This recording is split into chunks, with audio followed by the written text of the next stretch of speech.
Alors cette fois-ci, je vais aborder un sujet un peu plus particulier que sont les malwares et les smartphones.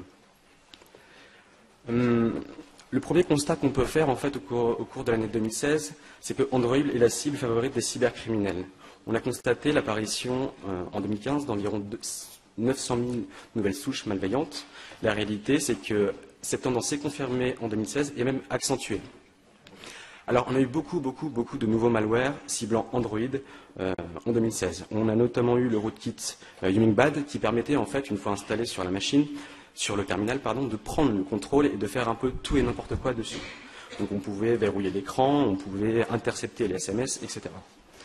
Il y a aussi eu en décembre dernier Bulligan, où en fait la particularité, c'est qu'il interceptait le jeton d'authentification Google, et la conséquence était quoi? Directement en fait le vol du compte Google de la victime, mais aussi de tous les services connexes à Google. Il y avait en plus de ça des activités de fraude. On constate aussi donc vraiment des malwares qui peuvent prendre le contrôle du téléphone, voler des données, mais également le développement de ransomware sur ces terminaux. Donc ça, ce sont vraiment les grosses tendances d'un point de vue malware qui ont ciblé Android. A contrario, iOS est très peu impacté. On a entendu parler de Ace Deceiver qui s'attaquait au système de DRM Fairplay en début d'année, mais aussi du malware Pegasus, d'origine étatique, qui ciblait un activiste émirati. Et ce dont on s'est aperçu, en fait, c'est que derrière, l'attaquant avait développé une chaîne de 3 exploits 0D et que l'idée était vraiment d'intercepter les communications de cet activiste. Mais là, on est vraiment dans quelque chose d'étatique. Alors, deux raisons peuvent expliquer cette différence. C'est qu'un cybercriminel, il faut garder en tête qu'il est opportuniste et qu'il veut développer un business. Qu'est-ce qu'il va donc faire tout naturellement? C'est développer, en fait, des codes malveillants ou des malwares sur des terminaux qui sont largement déployés, donc Android. Ce qui peut expliquer, au final, cette répartition, 84% des ventes au premier trimestre 2016, l'attaquant va chercher à étendre son business. Et enfin, une deuxième explication, c'est que les contrôles, en tout cas le niveau de contrôle sur le développement des applications et leur distribution est vraiment très poussé par l'Apple Store. Alors, je vais faire un petit focus spécifique sur un malware Android. Le premier qui est apparu en fait en début 2016, c'est le malware Mazar. Il a toujours d'ailleurs des fonctionnalités assez avancées, que sont la surveillance et contrôle total du terminal, envoi de SMS à des numéros surtaxés, interception de SMS, etc., etc. Ça, ce sont des choses qu'on retrouve quand même depuis 2 ans, mais qui se sont généralisées, notamment via l'introduction du malware Mazar. Il faut savoir qu'en parallèle, en fait, ce malware était et est toujours vendu, et en tout cas, la première détection de vente sur les plateformes russophones date d'octobre 2014. La personne qui est derrière ce malware se fait appeler Ganjaman. Ganjaman a en fait dans la foulée développé un autre malware qui a été baptisé par Kaspersky Escard. Alors il reprenait les fonctionnalités que je vous ai exposées tout à l'heure, mais a surtout aussi démocratisé ce qu'on appelle la fonctionnalité de Application Inject. Qu'est-ce que c'est en fait? C'est simplement une fausse page qui va venir se superposer sur une application légitime et venir voler des données personnelles ou bancaires de la victime. Donc ça ne compromet pas l'application, pas du tout, c'est simplement l'appareil. C'est un peu le même principe que le phishing. Vous allez, en fait, on va s'appuyer sur la notoriété d'une grande organisation ou autre pour aller voler des identifiants bancaires ou personnels.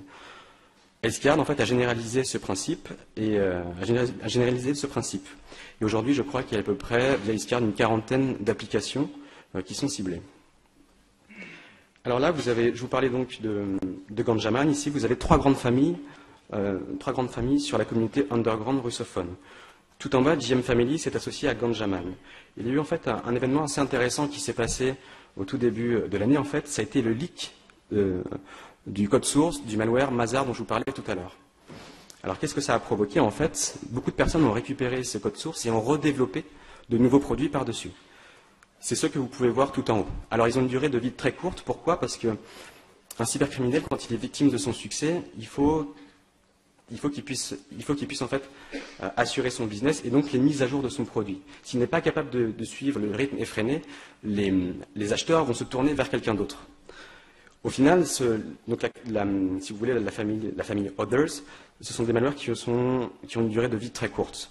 Par contre, vous avez toujours donc, la famille de Ganjaman et de son concurrent historique qui s'appelle Rachel, qui, eux, en fait, peuvent assurer des mises à jour très régulières de leurs produits.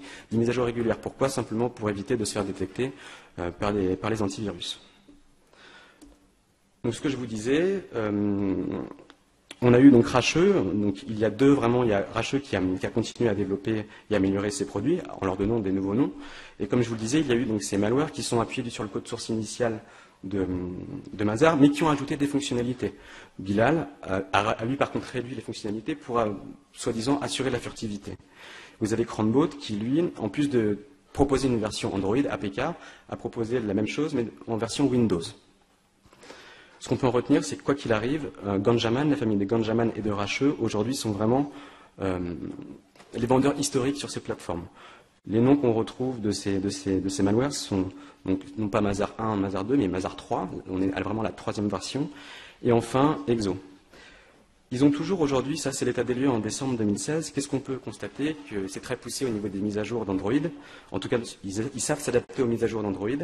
Ils se mettent eux-mêmes à jour pour assurer le bypass des antivirus. Et on a vraiment des prix qui sont assez attractifs. Derrière, le retour sur investissement est très intéressant pour l'opérateur du malware. Ça fonctionne sous la forme d'une location et on est souvent dans du as a service. Ça veut dire qu'on a juste un panel à cliquer sur des boutons, à déployer son malware et à récupérer les données puis les vendre. C'est vraiment quelque chose de très, très, très simplifié. La nouveauté, en fait, qu'on a constatée depuis novembre-décembre, c'est que ces malwares compromettent le terminal, mais plus seulement. Ils arrivent maintenant à compromettre certaines applications directement en allant récupérer des données contenues dedans, à savoir des listes de contacts ou des données personnelles. Alors, je vous parlais en fait de développeurs qu'on peut constater au niveau des malwares Android. Donc, il y a les développeurs, ceux qui créent le malware, type Ganjaman ou Racheux, et on a les opérateurs, ceux qui viennent l'acheter puis l'opérer. Mais on a constaté en fait qu'il y avait un troisième type d'acteurs, qu'on va appeler les partenaires. Tout à l'heure, on évoquait aussi tout ce qui était application inject. On a des personnes qui se spécialisent dans le développement de ces applications inject. Notamment Cactis et Candyman, ils ne font pas du développement de malware, uniquement d'applications inject. Dans un premier temps, ils proposaient tout ce qui était en fait App Inject niveau bancaire. Sauf qu'ils se sont généralisés à des applications largement déployées sur les smartphones. Et enfin, quelque chose d'assez unique, c'est qu'ils font du développement sur mesure. Ça veut dire qu'aujourd'hui, pour 250 $, ils sont capables de développer une inject sur mesure de n'importe quel type d'application en une semaine. Donc vous avez vraiment cette idée en fait d'un écosystème qui se développe avec des opérateurs, avec des développeurs, des opérateurs, puis des partenaires. Tout ça dans l'optique vraiment de détendre leur business model. Alors, forcément, là, on parlait vraiment de tout ce qui était achat de malware, etc. Achat de malware, pardon. Ce qui est intéressant aussi, c'est au niveau du déploiement. Comment est-ce qu'on va venir compromettre une machine? Et bien là, il y a plusieurs solutions. La première, c'est, on l'avait évoqué tout à l'heure avec Pegasus, le malware qui ciblait iOS. Ça peut être via en fait un SMS avec un lien malveillant, ou là, via une chaîne d'exploit 0D, on va venir compromettre la machine. Mais il y a quelque chose de bien plus simple, en fait, ça va être des applications. En fait, les malwares vont être maquillés par des vraies fausses applications qui tournent très bien sur le terminal, qui sont distribuées soit sur le Google Play, donc le store officiel, soit des sites externes. Et j'invite donc Frédéric qui va vous expliquer un peu plus en détail sur justement ce mode de diffusion des malwares avec certains exemples.